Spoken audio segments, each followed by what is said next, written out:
For some, they are not for others. If you want to do that, do it at your own risk.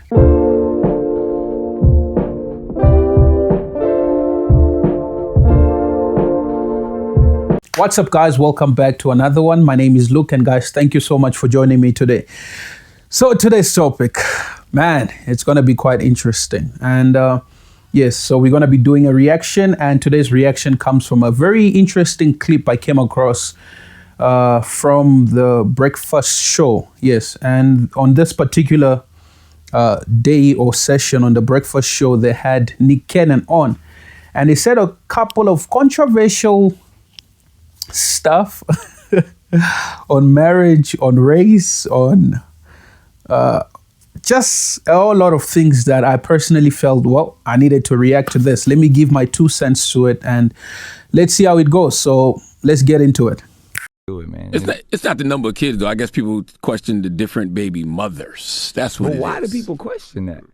I mean, because that's a Eurocentric concept when you think about the ideas of you're supposed to have this one person for the rest of your life, and then really that's just a classified property when you think about it. I mean, like when you go into that mindset, if we really talking that talk, like just the idea that a man should have one woman, we shouldn't have anything. I have no ownership over this person. Like if we're really talking about how we coexist and how we populate, it's about what exchange can we create together. So I've never really subscribed to that mentality. You know what I mean? I understand the institution of marriage and stuff, but if we go back to what that was about, that was the classified property. That was because a father gave another man his daughter for land.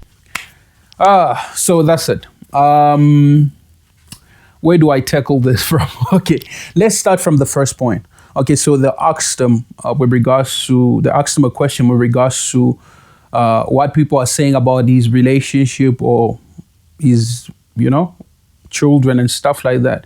So yes, we all know that Nick Cannon has is it 4? Yes, 4 wives, 4 girlfriends, or 4 baby mamas, and he has about 7 children, right? All together with all of them. Cool.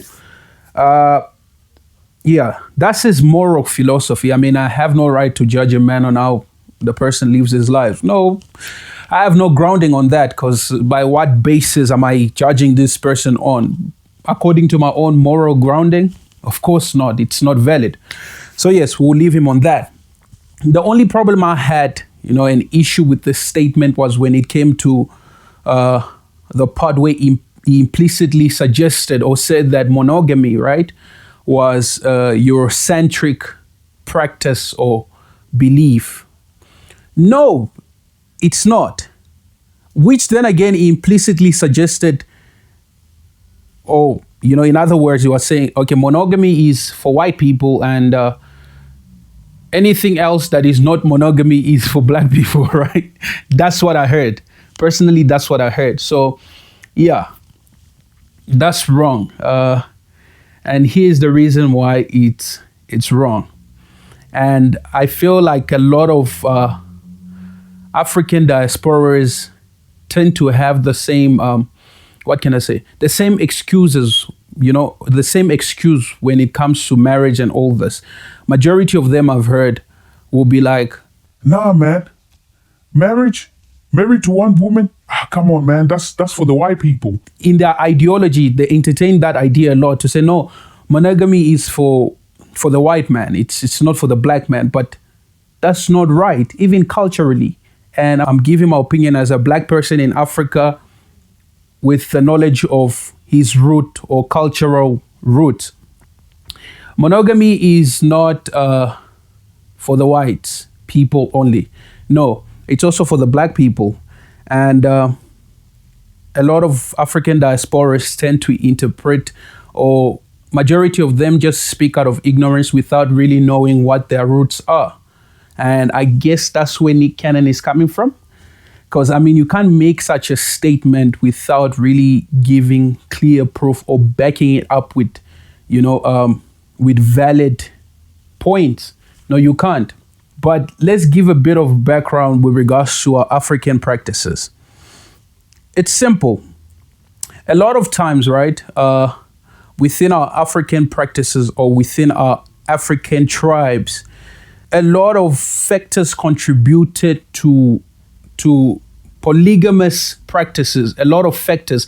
It was not a wide known, practice that every man practiced. No, not every man practiced polygamy. No, it's not like that. Yes, people had a choice. Man had a choice on whether they should practice polygamy or not. Yes, they had a choice. But then again, there were a lot of factors that contributed to that. And factors such as, in the case, a man married a wife, right? And the wife could not give birth.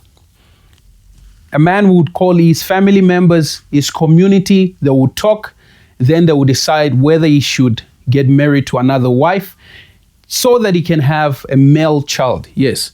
If he couldn't have a male child with his first wife, they would sit, congregate together with his family members, with the head of the village or whatsoever, communicate, establish that mutual understanding to say, okay, cool. My wife can't give me a male child. Okay, back then there was so much ignorance. It's not really a woman who determines the sex of a child. It's the man. But yes, this is how it would happen. They would decide, then he would go about marrying a second wife. Can you see the factor was the inability to have a male child that contributed to a man marrying a second wife? It's not within the practice. It was not like a common practice, everyone just marrying second wives, three wives. No.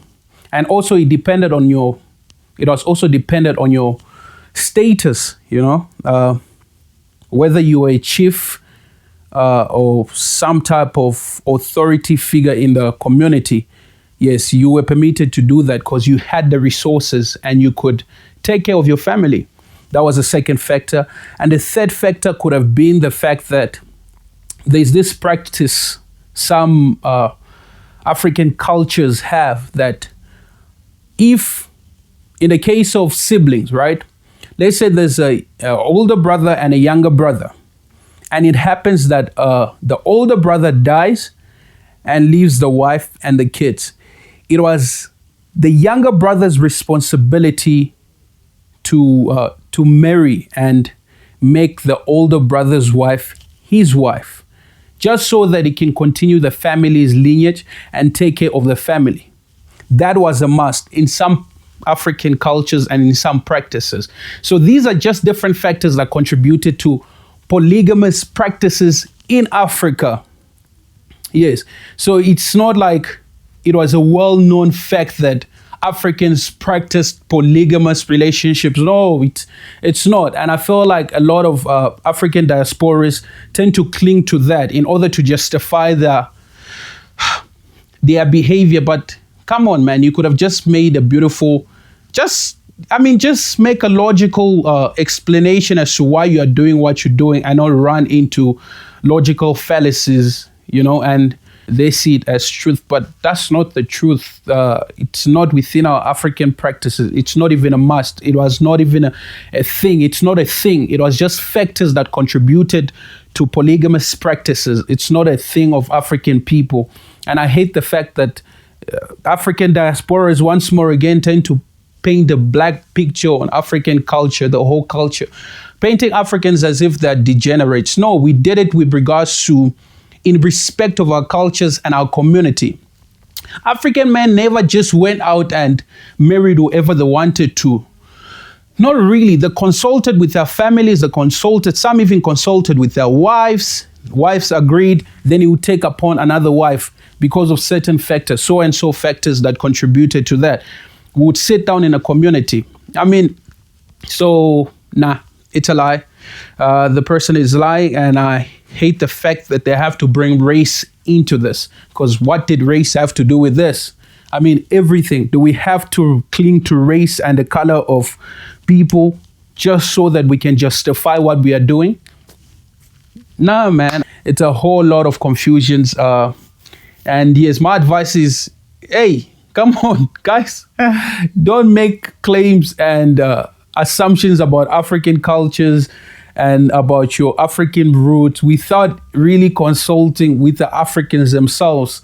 And yeah, don't just go out there misrepresenting us as Africans in Africa with our cultural backgrounds, with our roots and all that. You know, it's not proper. If you really, really want to know, ask questions, find out, and just don't make assumptions about us, because it just paints a whole bad picture about Africans and their practices.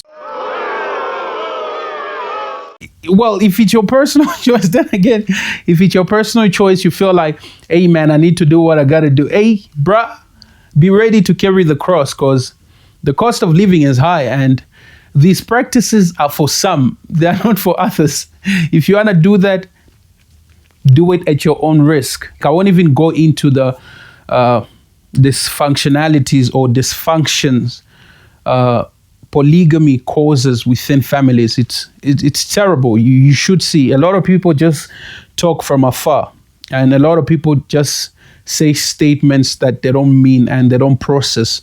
It's horrible. The dysfunctions and the madness and the chaos polygamy causes within families.